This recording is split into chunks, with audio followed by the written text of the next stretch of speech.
¿Qué tal? ¿Cómo están amigos y amigas de esta comunidad? Gracias por continuar con nosotros. Bien, ya intentamos bromear un poco porque yo sé que el humor de repente su servidor no es muy exitoso ni mucho menos, pero vamos ahora con temas más serios. Ya les comentaba durante la entrega de la mañana que me llama mucho la atención cómo desde hace varias semanas tanto por parte de conductores, de opinadores, de medios de comunicación, como de la propia oposición en sí, se ha estado manejando el discurso de una elección de Estado. El semanario Proceso eh, presenta una nota basada en declaraciones, si no mal recuerdo, de uno o dos expertos, quienes hablan precisamente de que México se enfila a los tiempos del PRI, cuando el gobierno controlaba precisamente los comicios.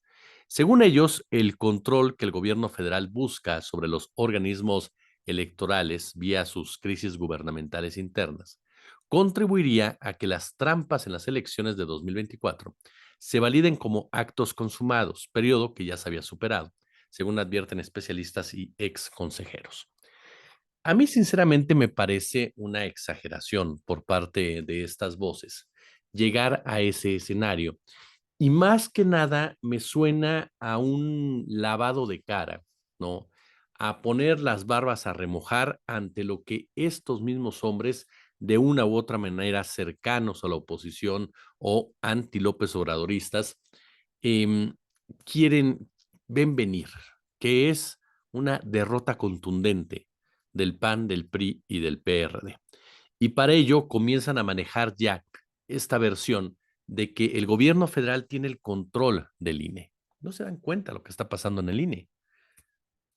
Durante toda la época de Lorenzo Córdoba, Ciro Murayama, Jacobo Edmundo Molina, el INE se dijo perseguido, se dijo agraviado, se dijo agredido, hubo una marcha por ahí de que el INE no se toca. Finalmente hubo los cambios que tenía que haber en el INE, se fue el protagonista de Córdoba, Vianelo, y Guadalupe Tadei llegó y ha enfrentado diversas circunstancias, diversas diferencias al interior del instituto que tendrán que irse subsanando conforme avancen los meses, pero que demuestran precisamente la democratización de estos institutos en donde ahora sí hay diferentes puntos de vista que permiten la consolidación de la democracia, que permiten precisamente el avance de la misma, que permiten discusiones, debates que van a llegar a algo. Creer o pensar que el gobierno federal tiene el control del INE cuando el INE se la pasa mandando mensajes, multas, sanciones y castigos a quien se le ponga enfrente, sin importar si es Morena, si es el PRI, si es el PAN, si es el PRD, si es Sheinbaum, si es Xochitl, si es quien sea. Sí me parece que es muy perverso, muy perverso ignorar esto, porque estamos viendo un INE que está alejado del protagonismo político de Lorenzo Córdoba y de Ciro Murayama, dos soldados de la derecha, como ya quedó perfectamente demostrado con sus diferentes opiniones, lugares donde actualmente trabajan, espacios que actualmente tienen, manejo de información que hicieron durante mucho, pero mucho tiempo, y sobre todo este papel que asumieron, ¿no? De adalides de la democracia, muy distinto al que ha asumido Guadalupe Tadei y el resto de los consejeros que entienden que es el papel del árbitro, y el árbitro, entre menos se vea, es mejor. El árbitro lo que tiene que hacer es operar, ejecutar y sancionar como tal en un momento dado, pero no involucrarse en una disputa política, que fue lo que hizo Lorenzo Córdoba, Murayama y todo su séquito. Entonces, vemos un INE que va rumbo a estas elecciones, sí, con diferentes obstáculos, sí, con disputas internas, que, insisto, tendrá que ir subsanando, pero no vemos el control del Estado sobre el INE, ni vemos el peligro de la desaparición del INE, ni vemos, por supuesto, la mano de López Obrador en el INE. El Tribunal Electoral del Poder Judicial de la Federación. ¿Hay involucramiento de Morena? Sí, sí lo hay. A mí me parece que es inadecuada la reunión de Mónica Soto con Gutiérrez Luna. Esto asegura que el gobierno federal tiene control de este tribunal. No, el mismo Reyes Rodríguez lo dijo. No, no he recibido presiones del gobierno para irme. Reyes Rodríguez Mondragón era un hombre cercano, es un hombre cercano al panismo, particularmente a Gil Suart, quien era gente de Felipe Calderón Hinojosa, y que desde el Tribunal Electoral del Poder Judicial de la Federación, la derecha, particularmente el PAN, pensaban operar distintas acciones en contra de Claudia Sheinbaum en la elección del 2024. Ellos lo que esperaban era acercarse más en los números y desde ahí, por supuesto, desde el tribunal, llevar a cabo las medidas necesarias para poder avanzar en distintos distritos y conseguir victorias que el electorado no les hubiera dado. De ahí precisamente el berrinche enorme que les dio cuando cae Reyes Rodríguez Mondragón, porque se cae una piedra angular, así como Lorenzo Córdoba Vianello, dos piedras angulares, uno porque termina su tiempo, el otro porque lo bajan, los que antes lo apoyaron, dos piedras que iban de una u otra manera a influir en lo que se refiere a las elecciones del próximo año, particularmente el caso de Jacobo Molina en el caso del INE. Entonces, la realidad de las cosas es que vemos que en el caso de los órganos electorales no hay ningún control de Estado ni ninguna intención de tomarlos como tal. Lo que se está viviendo al interior de los mismos sí es una disputa, por supuesto, pero una disputa que tiene una finalidad muy clara. Y esa misma finalidad es lo que permite que haya elecciones mucho más serias y mucho más sanas que en los últimos años. Ahora, se habla mucho de que se está buscando llevar a cabo una elección de Estado. ¿Para qué? De verdad, no se han dado cuenta el nivel que tiene la oposición, no lo quieren aceptar. Lo que está pasando en los estados con sus propios candidatos y candidatas. Creo que lo más importante sería la autocrítica y dejar de lado ya este tipo de discursos que lo único que quieren hacer es desviar la atención de los problemas reales, de los problemas de fondo. ¿Por qué? Porque para ellos sería una pesadilla que Morena consiguiera el plan C. Pero mi pregunta es, si la gente quiere que Morena tenga el plan C, perdón, ya insisto lo que les dije el otro día, en 3 años a lo mejor diríamos nos equivocamos. Pero si la gente en el 2024 dice, yo quiero que Moneda tenga todo el control y lleve a cabo las reformas que tenga que llevar a cabo, perdón, se tiene que respetar. Y no es que haya una hegemonía como el PRI, porque el PRI impuso esa hegemonía. El PRI llevó a cabo acciones fraudulentas para mantener esa hegemonía.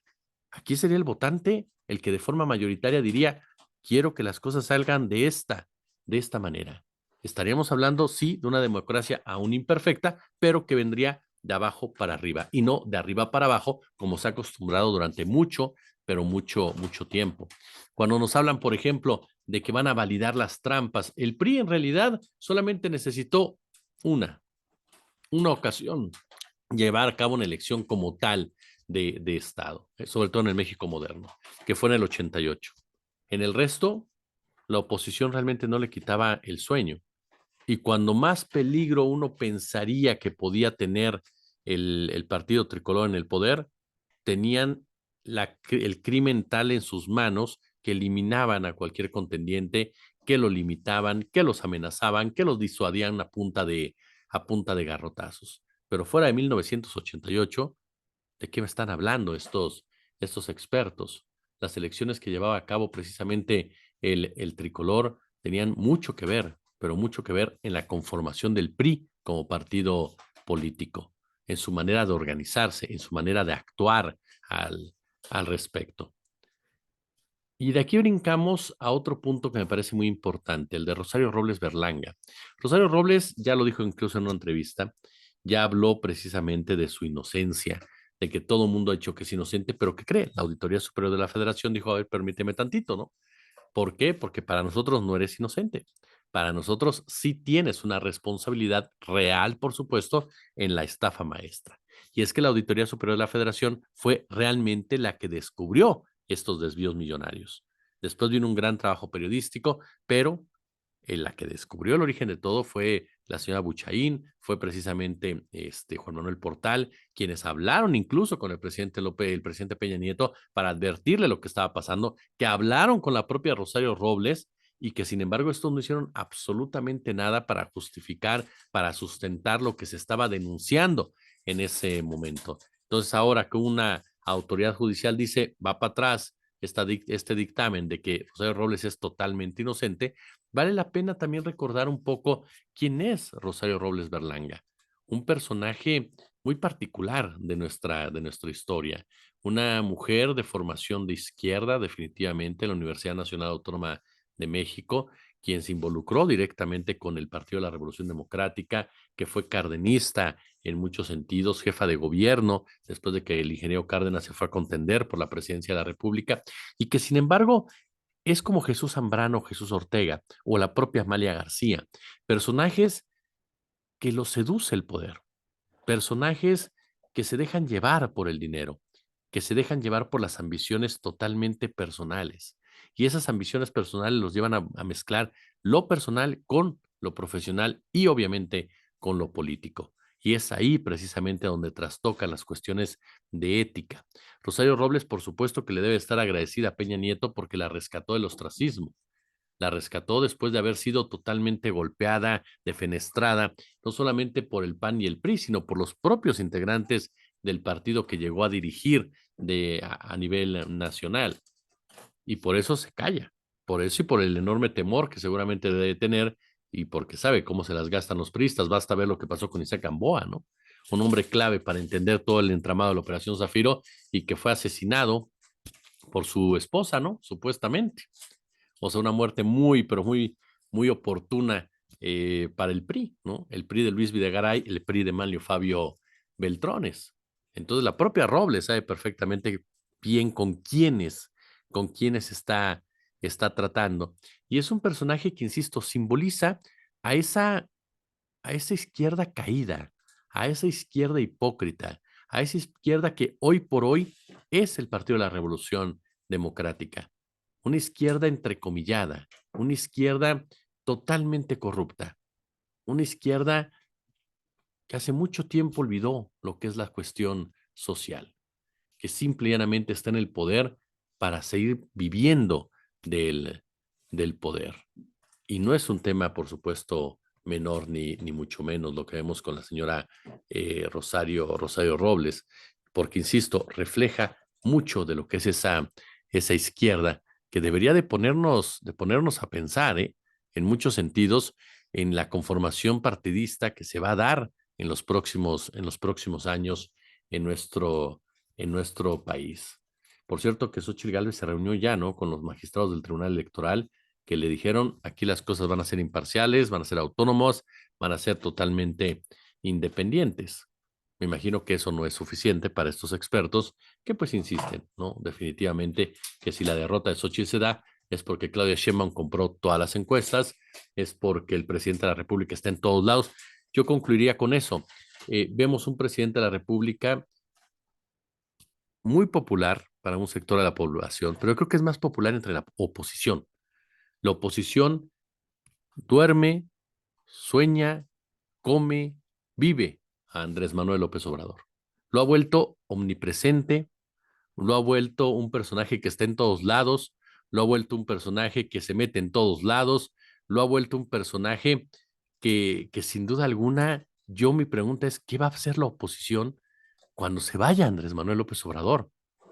¿Qué va a hacer la oposición cuando Andrés Manuel López Obrador ya no esté para recibir las críticas? Seguramente van a decir que sigue mandando y que gobierna Sheinbaum y todo ese rollo, pero van a sufrir muchísimo. Yo creo que si lo van a extrañar los López Obradoristas, más lo va a extrañar definitivamente la oposición, que sin él, pues me queda claro que no sabe vivir. Bueno, ni siquiera sabe elegir precisamente a sus candidatos a la presidencia y a la jefatura de gobierno. Como siempre, un gusto, como siempre, un verdadero placer y nos vemos mañana por la mañana.